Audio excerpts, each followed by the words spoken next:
লজ্জাহীনতার কিছু উদাহরণ আমরা জানার চেষ্টা করব ইনশাআল্লাহ। প্রথমত হচ্ছে প্রকাশ্যে পাপ করা, পাপ প্রকাশ করা, এটা লজ্জাহীনতার অন্যতম একটি উদাহরণ। পাপ প্রকাশ করা, সহিহ বুখারী এবং মুসলিমের বর্ণনা, আল্লাহ রাসূল সাল্লাল্লাহু আলাইহি ওয়াসাল্লাম বলছেন, কুল্লু উম্মতি মুআফান ইল্লাল মুজাহিরিন, সকল উম্মতকে মাফ করে দেওয়া হবে তবে পাপ প্রকাশকারী ব্যতীত।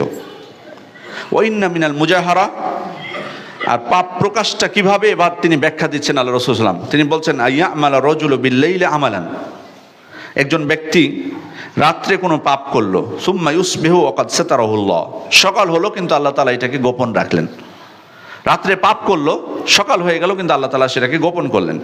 ফায়াকুল ইয়া ফুলান আমিলতুল বারিহা কাযা ওয়া কাযা, কিন্তু সকাল হওয়ার পর এই ব্যক্তি মানুষকে বলতে শুরু করলো, এই শোনো শোনো, রাত্রে কিন্তু আমি এই কাজ করেছি আজকে। ওয়াকাদ বাতা ইয়াসতুরুহু রাব্বুহু, অথচ তার রব সেটাকে গোপন করে দিয়েছিলেন, তার রব সেটাকে গোপন করে দিয়েছিলেন তার পাপটাকে, কিন্তু সেই কি করলো, সেই প্রকাশ করতে শুরু করলো। ওয়া ইউসবিহু ইয়াকশিফু সিতরাল্লাহ, কিন্তু সকাল হওয়ার পর সে আল্লাহর দেওয়া পর্দা সে খুলে ফেললো।